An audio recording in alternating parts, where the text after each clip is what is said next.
Hola y bienvenidos a la historia de Roma. Capítulo 28. Haciendo inventario. Por 350 años, la República Romana había crecido, se había contraído, creció de nuevo, sobrevivió y prosperó. A través de todo esto, nunca se alejaron de un principio básico fundamental. Ningún rey gobernaría Roma. Cada año, hombres se postulaban libremente y libremente se decidían con votaciones hechas por ciudadanos libres. Los ganadores ganaban y los perdedores perdían, y el poder era transferido pacíficamente entre ellos. En ningún momento los ambiciosos líderes de Roma se atrevían a violar los límites del sistema para hacerse con el control del Estado.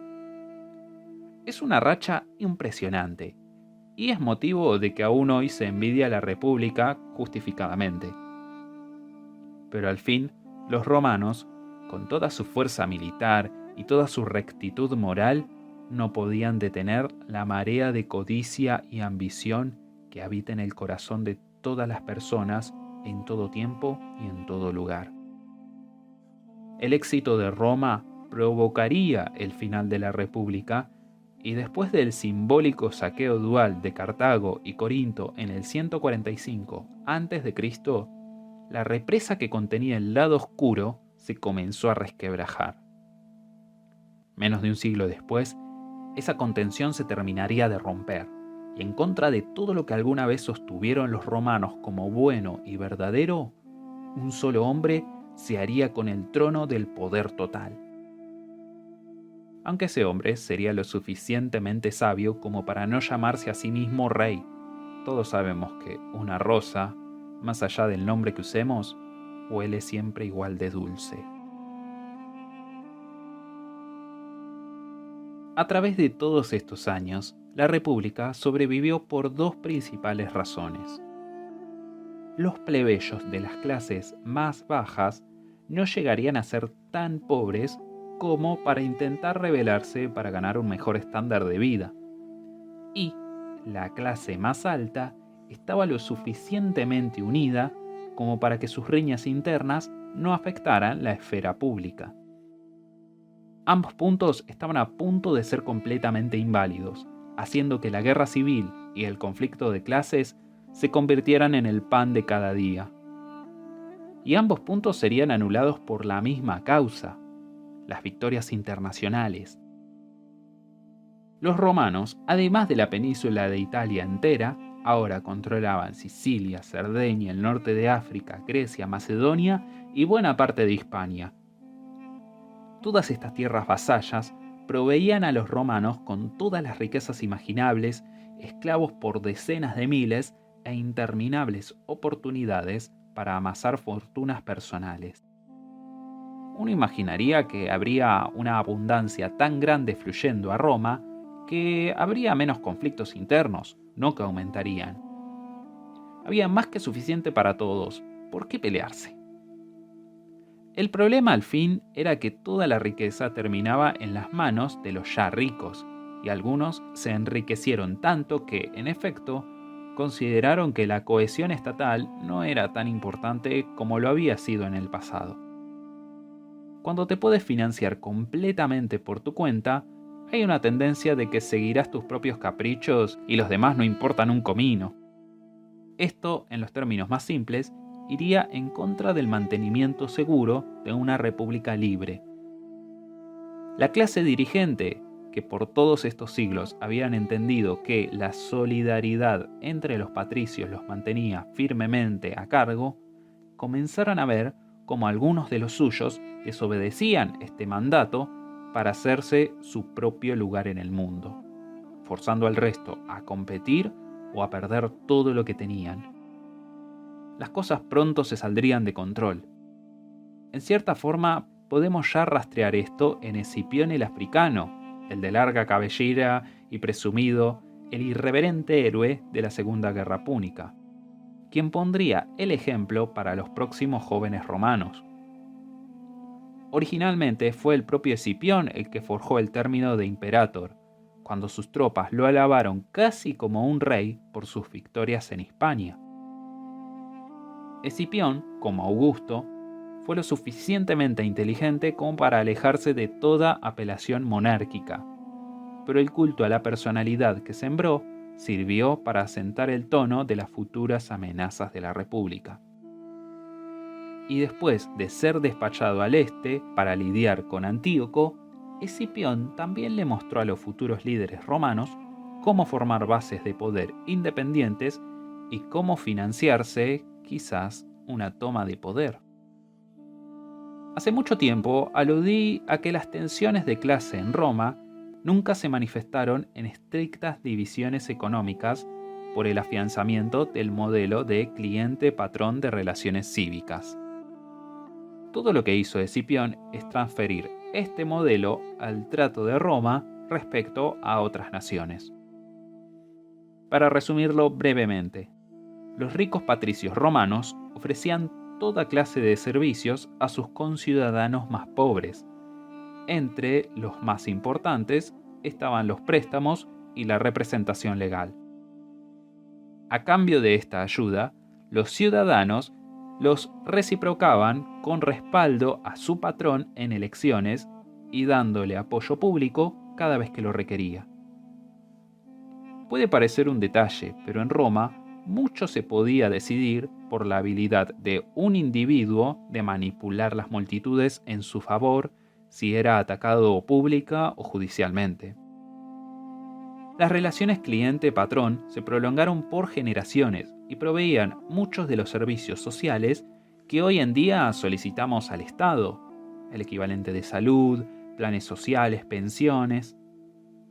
Estos lazos eran lo suficientemente fuertes como para hacer que familias enteras votaran en contra de sus propios intereses inmediatos en favor de la política elegida por su patrón.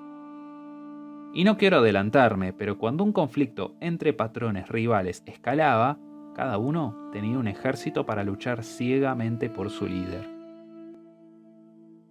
Todo lo que Escipión hizo es extender este principio a las relaciones exteriores, dejando camadas de familias nobles en Hispania, en el norte de África y Grecia, que eran personalmente fieles a él más que al Senado romano per se.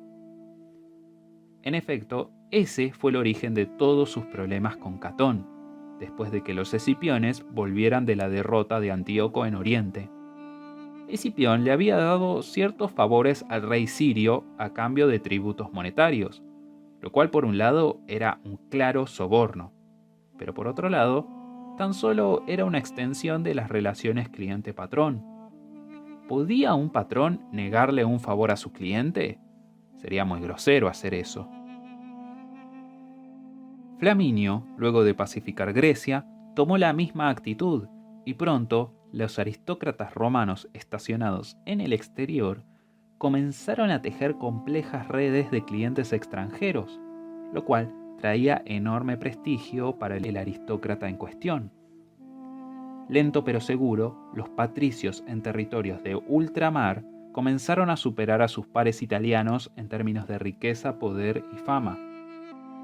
Casi de la noche a la mañana, todo cambió. Otros patricios tenían que mantenerles el ritmo o arriesgarse a quedar fuera, y la competencia era feroz por las designaciones provinciales que daban la chance de obtener este estatus superior. Catón y su facción estaban muy al tanto de la amenaza que esto suponía para el Estado. Si alguno entre los patricios pasaba a ser más que un par, la cohesión de la clase dirigente desaparecería y todos terminarían pobres y desahuciados al final del día. Incluso podía llevar, horror de horrores, a que la plebe los aventajara en esta situación e impusiera reformas sobre las élites divididas. Se aprobaron algunas leyes suntuarias para limitar la ostentación de riquezas en público. Era un intento superficial de sostener la fachada de una descarnada competencia al mínimo posible, pero era casi imposible llevar a la práctica. Y todos sabían cuánto dinero estaban haciendo todos, así que ninguna ley sobre el material del que hacían sus túnicas cambiaría eso.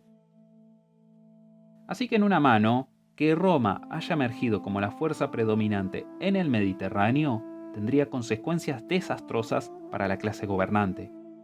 Demasiado dinero se le fue a la cabeza a demasiados hombres jóvenes y la inmediata ambición personal tuvo precedencia sobre la estabilidad política a largo plazo.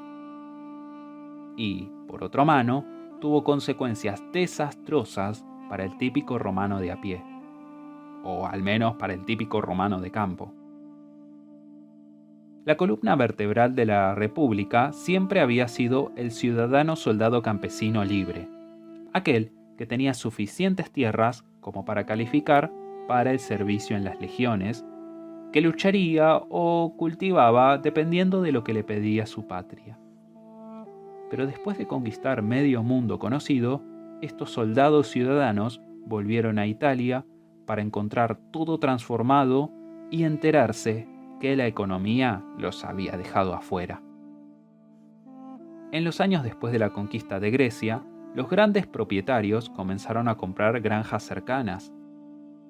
A veces el vendedor lo hacía por propia voluntad. A veces debían ser persuadidos. Pero el resultado al fin era que más y más tierra le pertenecía a menos y menos familias. Claro que grandes propiedades no eran nada nuevo para Roma. Pero incluso si el título pertenecía a algún patricio, él seguía necesitando hombres libres para trabajar la tierra. Y si bien no era una vida muy satisfactoria, al menos el granjero podía subsistir. Pero esto cambiaría. Después de barrer Hispania, África y Grecia, las legiones trajeron con ellas esclavos por miles, luego esclavos por decenas de miles y luego por cientos de miles. De repente, los grandes terratenientes romanos ya no necesitaban a los ciudadanos libres de Roma para cultivar o para la cosecha, o para nada en realidad.